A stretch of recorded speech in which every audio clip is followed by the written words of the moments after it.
The Benjamin Dixon Show is only possible with listener support. Go to www.thebenjamindixonshow.com to register for our blog and join the Progressive Army. Today is tax day all over the country, and I am recording a podcast at 3:50 in the evening instead of at 8:50 in the morning because of taxes. Just spent the better part of the day negotiating. Well, normally I say negotiating sentences when I'm writing, but in this case I was negotiating various lines of tax documents, trying to get it done. I wait, like many people, to the very last day because I always owe the government. At least for the last 5 years, I've always owed the government. And there's this weird spot that I've talked about on the show before. There's this weird place where if you are, if you step out and do side work, you try to make a little extra money, you do any type of gig work, or even, set up a show and get patron donations. There's this weird space between not really making enough, but making too much. You make too much to get any help from the government, right? You make too much such that you owe the government at the end of the year, every single year, but you don't make enough to actually get ahead. And that's that seems to be the American experience for so many Americans. I know a lot of people, they get refunds and, they're quick to file. Some people file January 1st or however early they get there. Maybe it's February 1st. But that's not my story. My story is I'm stuck somewhere in between, making too much to get anything from this government. No benefits, no real, think of it this way. As much money as Amazon made last year, they pay nothing in corporate taxes. So I'm quite sure that I paid more in taxes than Amazon, and so many, especially as a percentage of my income. So goes the story for so many Americans. But listen, thanks for joining me. This is a late afternoon broadcast, and there are a couple of things on the agenda that I want to talk about. Hopefully you got your taxes done and you're faring better than I am. But hey, it is what it is. Let's jump in the news. Breaking news we're monitoring here at CNN. You see that airplane on the tarmac in Philadelphia, Southwest flight that was forced to make an emergency landing. Live pictures right now on the ground in Philadelphia. If you look at the left engine, the right of your screen, you can see some visible damage there. One person is dead following a emergency landing by a Southwest Airlines flight that was en route from New York to Dallas. It lost an engine, or rather an engine exploded on the left side of the plane, sending shrapnel flying into one window in particular, and that window cracked, causing the cabin to decompress, and one of the passengers closest to the window was partially sucked out of the airplane. That is a most terrifying thought. I have a flight tomorrow on Southwest Airlines, and to be honest with you, you all know I hate flying. I am seriously considering just getting a credit on my flight and staying down on the ground while they figure out what happened. This poor passenger partially sucked out, and I'm assuming hit with shrapnel. They haven't identified the age, gender, or anything about that passenger as of yet. During the flight had to, or because of the decompression of the cabin, the loss of cabin pressure, they had to do a quick descent from 30,000 feet down to 10,000 feet. And for most of the passengers, they assumed that the plane was crashing because of how quickly the plane had to descend. But according to several reports, that is standard operating procedure whenever the cabin loses pressure. I mean, this is the stuff of nightmares for most people, and particularly me. This is just a horrifying notion. And I imagine if the person who died is the person who was partially sucked out, if they weren't traumatized and hurt by flying shrapnel or a sudden loss of decompression of their lungs, all kinds of things, I just think the sheer terror alone would be enough to kill a person. I mean, that is just a terrifying notion. There's nothing really to discuss here except for the fact that, oh my God, I've got to get on a Southwest Airline tomorrow. The pilots and the staff, extremely competent and able to land that plane with one engine, or with one of their engines exploding. It's just really a really hard thing, but you put it in perspective, right?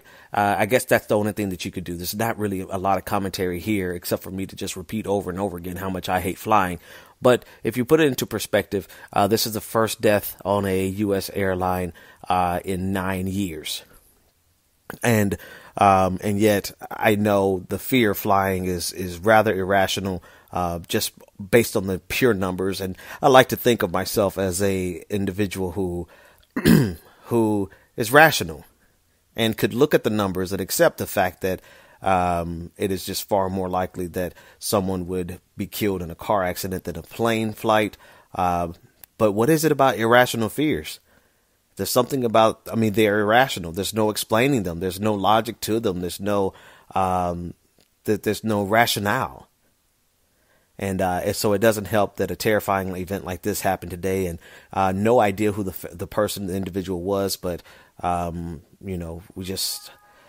this is a place where your words are inadequate, and all you could think of is that your thoughts and prayers are with the family of the individual who was killed.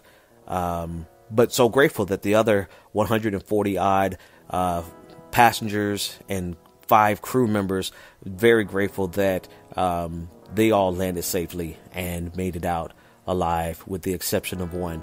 It could have been so much worse, but thankfully it was only as bad as it was. A terrifying experience for everyone involved, and a heartbreaking experience for the family of the individual who was killed.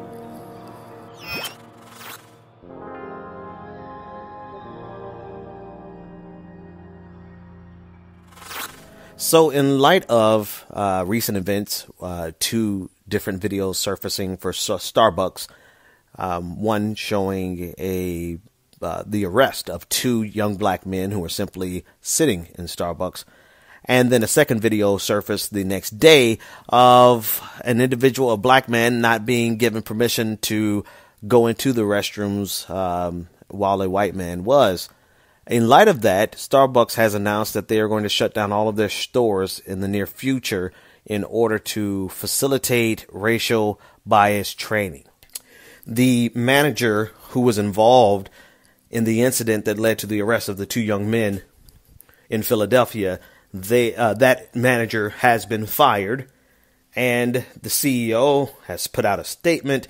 Starbucks officially has put out a statement. The 2 young men who were arrested have agreed to meet with the CEO.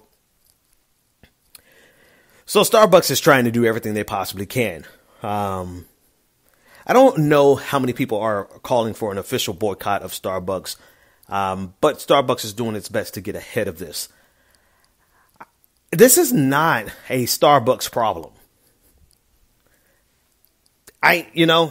Let's just kind of cut to the chase here. It's not a problem of Starbucks. Now, this is a problem that Starbucks is going to have to address. Yes, this is a problem that they're going to have to face, probably in court. Definitely. They are going to have to pay the price for the issues of that particular manager, perhaps maybe even the culture of the store as a whole, not just the manager. And this is why I wanted to say that Starbucks isn't the problem here. It's more likely the problem of the area that the individual store was in. The culture around it, what's acceptable there, what's the nature of the neighborhood. Because these things don't happen in isolation, right? It's not as though Starbucks is spreading around the nation a corporate culture of racism. Right, that's very unlikely. But what's more likely is that there's a Starbucks that has opened up in the neighborhood, in a community in which there was an individual or a series of a collection of individuals, or even the entire city. this is what I guess what I want to get to is that it's more likely that the racism is endemic to Philadelphia than it is to Starbucks. And I'm not defending Starbucks. They need to do more, right? This is not a defense of Starbucks as much as it is I want us to not miss the forest for the trees.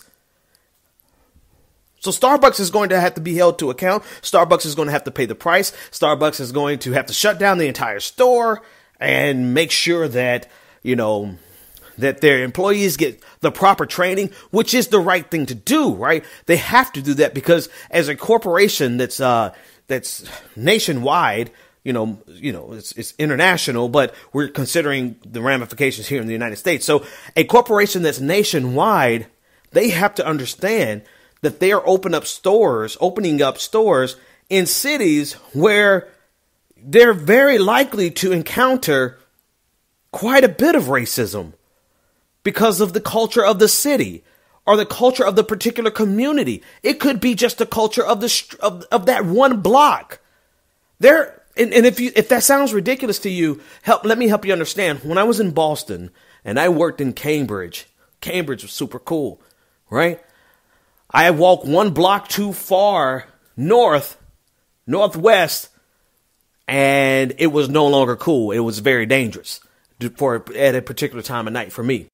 So this is what we have to keep in mind. It's not as though racism can be rooted out by addressing singular instances of it, although we need to address every single instance of it. And I hope that's making sense to you, because what I think sometimes people feel is that, these individual cases where we have a solution where a company like Starbucks comes through and says, we're going to do all of this stuff. We're going to fix this. We're going to discuss it. We're going to do training. We fired that manager. We're going to meet with the two young men. While these things are necessary, proper, they should be done. And I think that these things are individually and collectively a good thing. This will not fix the long-term problem because of the nature of the long-term problem of racism. I was listening to a clip of AM Joy. And yeah, I listen to everybody sometimes. And there was a DNC chairwoman, or executive committee woman on there, who said, in terms of racism, says that if we don't address it at the core, at the root of it, which is the implicit bias, which is, and she was speaking specifically of police brutality. She said this: if we don't answer this question, why is it acceptable for police to be fearful of black people in instances when it's not acceptable for them to be fearful of white people? Like that's the core of the issue.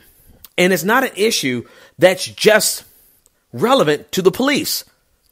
These are literally issues that are relevant to every single one of us, including people of color, including black people, because we too have been indoctrinated with the fear of blackness. And so while this at Starbucks is a good thing that they're trying to do, I think it's proper. I think it's necessary. I think they need to be held accountable because they are a business that hired this manager, that hired that employee. So they should be held accountable both culturally, socially, and financially. It can't end there. And it can't be something where we sign off and say, look, we fixed it. Look, Starbucks made it right. No, because the problem is that this wasn't a problem of Starbucks creation. This is an American problem. This is an American problem so deeply rooted in America that it's almost impossible to smoke it out, to eradicate it. But damn it if we don't try.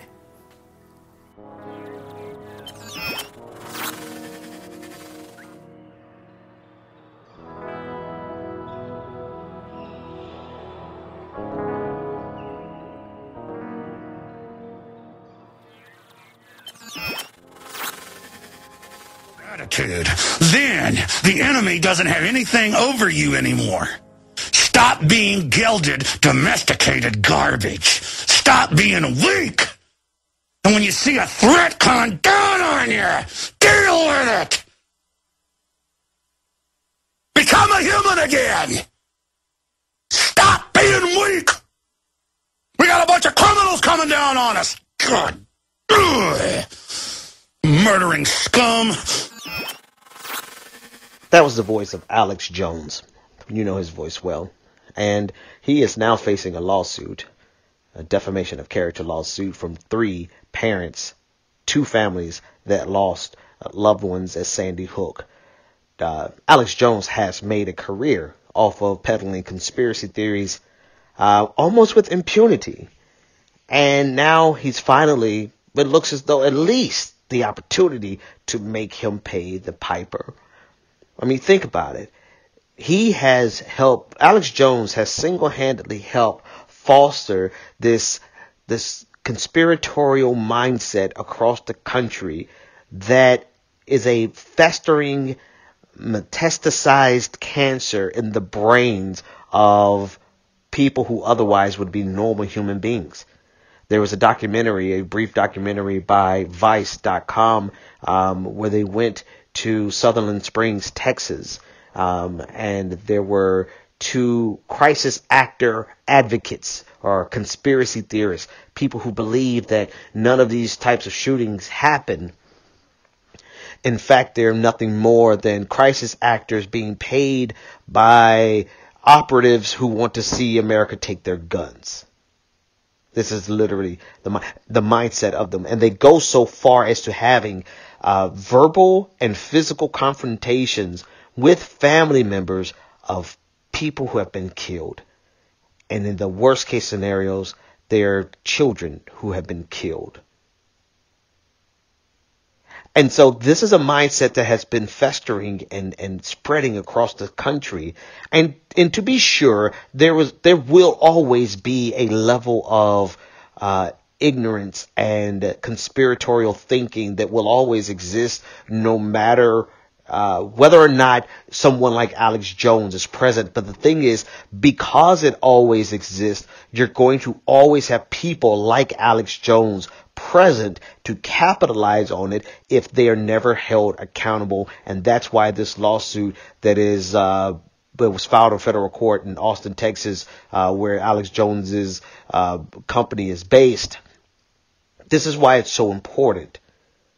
Because it's high time that people are held accountable for their actions, for their words, and for the damage that they cause, and not just be wished away or excused away underneath the claims of First Amendment free speech. Yes, you do have the right to say whatever you want to say, but you also have you will be held accountable for the things that you say. Period. You will be held accountable for the things that you say. And this is one of the strangest things about YouTube. YouTube is an interesting space that is a combination of whatever extension of cat videos, right? That kind of fun thing that people like to just get into a YouTube suck and just be there all day watching the next funny video after the next funny video. And it's a combination of makeup artists who have or beautiful people who are just doing beautiful things that people like to see. And then you have the dark side. I would argue all of it is the dark side of YouTube, but I digress. Then you have the true dark side of YouTube, which is this conspiracy theory world. And those are the types of people who do very well on YouTube. The flat earthers of the world, they grow and their ideologies grow and they're successful financially on YouTube. And all of this is as a result of the space created and curated by YouTube. And yet, content like mine, this may be a whataboutism, but it is a true whataboutism. Content like mine is regularly demonetized. This is the weird world in which we live, where conspiracy theories can be successful on YouTube, but critical analysis of the news regularly gets demonetized. maybe YouTube knows their audience well.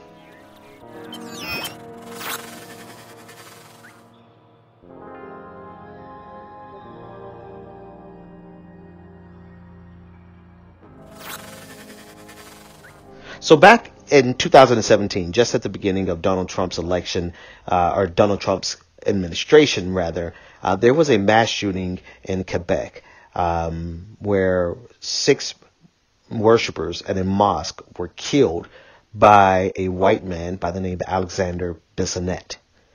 He is a fervent Donald Trump supporter. He wore Make America Great Again hats. He was deep in the world of white supremacy in terms of online, his preferences, his likes. He was thoroughly connected to the alt-right ideology and world.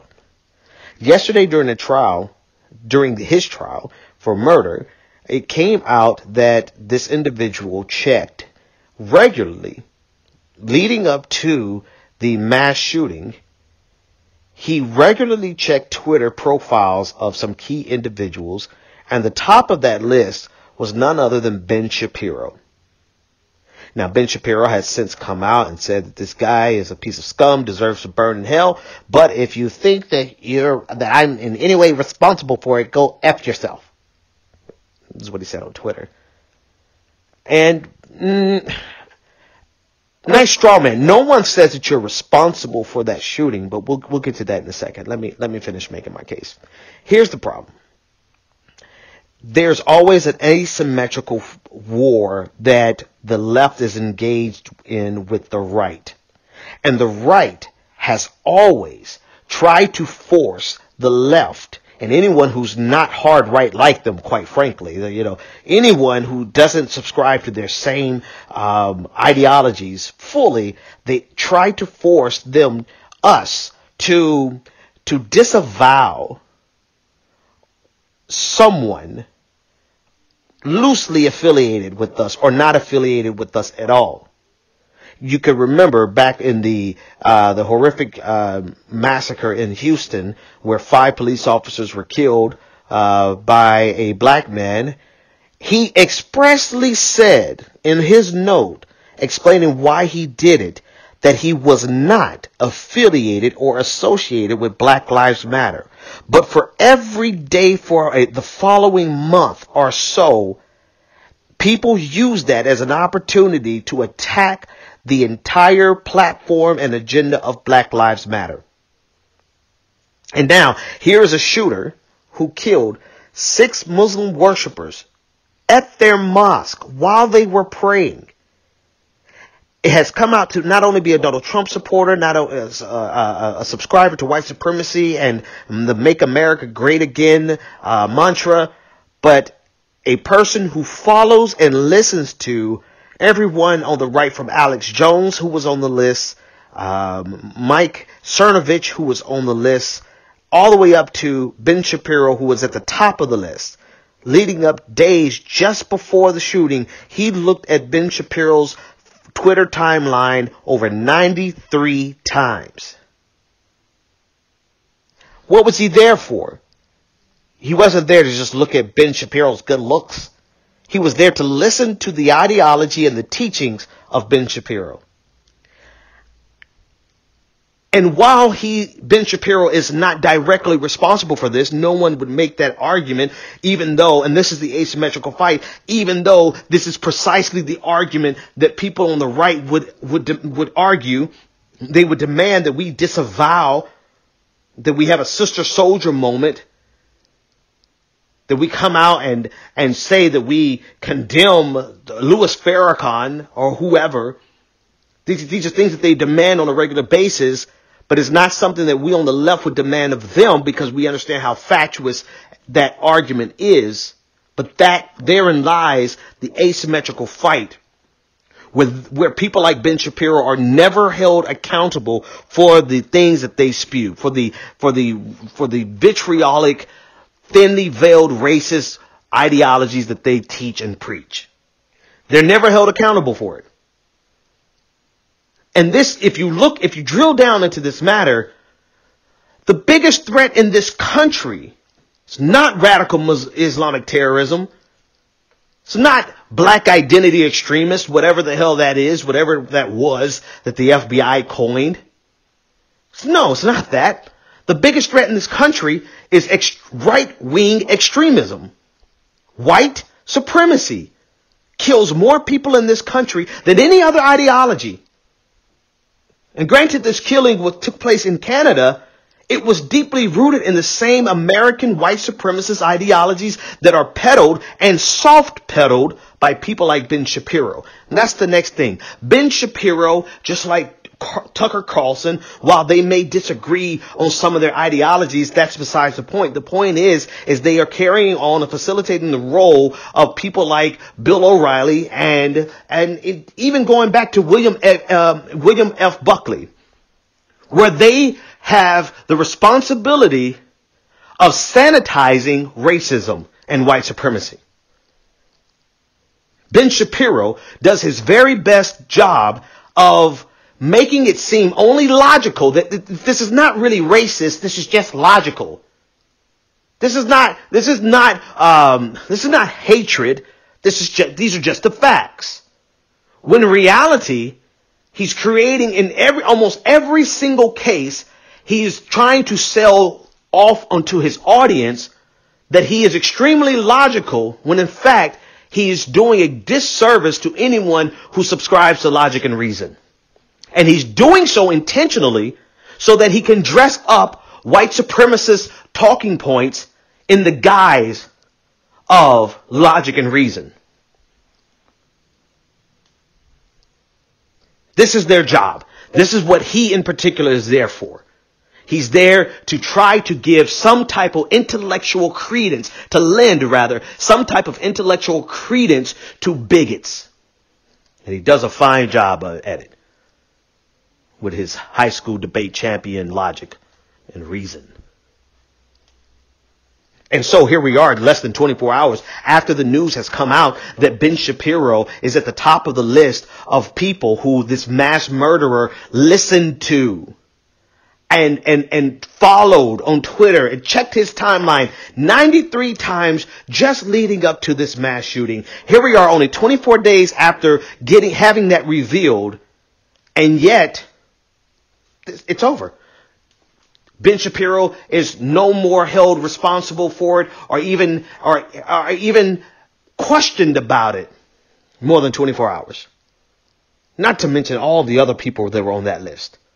That's because white supremacy is never held accountable in this country. Never. Never. Not the purveyors of white supremacy, not the people, not the curators of it, not the people who sanitize it and package it up in a nice suit and tie and place it on national television or place it in the halls of academia. They are never held responsible for it. They merely continue with their careers, their illustrious careers, and only having to resign in the case of Bill O'Reilly, even though he was not even remotely held accountable for the death of Dr. Tiller, the abortion provider who was killed in 2009 after relentless attacks by Bill O'Reilly on him. Barely, not even remotely held accountable. And so this is the asymmetrical fight. Right-wingers in this country have gotten people killed with their rhetoric, but barely ever held accountable for their actions. And here, Ben Shapiro, there's something at a minimum. No one is saying that Ben Shapiro is responsible for these people's deaths or this guy's actions. Not directly. But there's something in Ben Shapiro's ideology. There's something in what he says that draws a mass murderer like this. There's something that he says that makes this young man who committed this heinous act have to check his timeline 93 times before he goes out and kills 6 Muslim worshipers. I know what it is. But the question is, will anyone ever require that Ben Shapiro stop what he's doing and look at himself and say, what is it about what I'm speaking that is so attractive to a mass murderer, a person who will go out here and kill Muslims simply because they're Muslim. And I would say this, if there's anybody in my audience, anything that I've said that is attractive to someone who's going to go out there and commit mass murder in the name of anything that we discuss, then I need to figure out what that is, and I need to fix that. Because that is not who I am, that is not what I represent, and that is not what I want to be represented about me in this world. I don't want someone to feel, when you come to my show, if you're not going out as a critical thinker, then I failed. But if you go out as a mass murderer, then I can't simply I could never just simply turn a blind eye to that, like Ben Shapiro did in his condescending arrogance, saying if you think he's responsible for it, go F yourself. Nobody said you were responsible for it. Never mind the asymmetrical fight where you would ask us to be held responsible and to disavow people who do something in our name. Never mind that.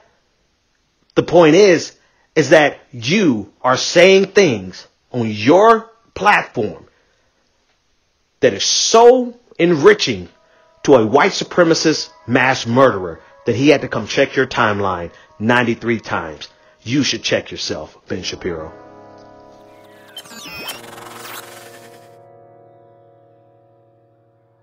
So I was just made aware that my microphone quality on the Ben Shapiro and Alex Jones clips was pretty horrible. And I had a decision to make whether or not to just not put anything out today or just say, you know what, put it out. Every day can't be as pristine in quality as my best days. So I decided I'm going to put it out because, well, I said some good stuff. So, there it is. It wasn't the best quality recording, but I sure had a hell of a lot to say. So thanks so much for hanging out with me today, folks. I hope you have a great day. I will see you tomorrow. Take care. Bye-bye. The Benjamin Dixon Show is only possible with listener support. Go to www.thebenjamindixonshow.com to register for our blog and join the Progressive Army.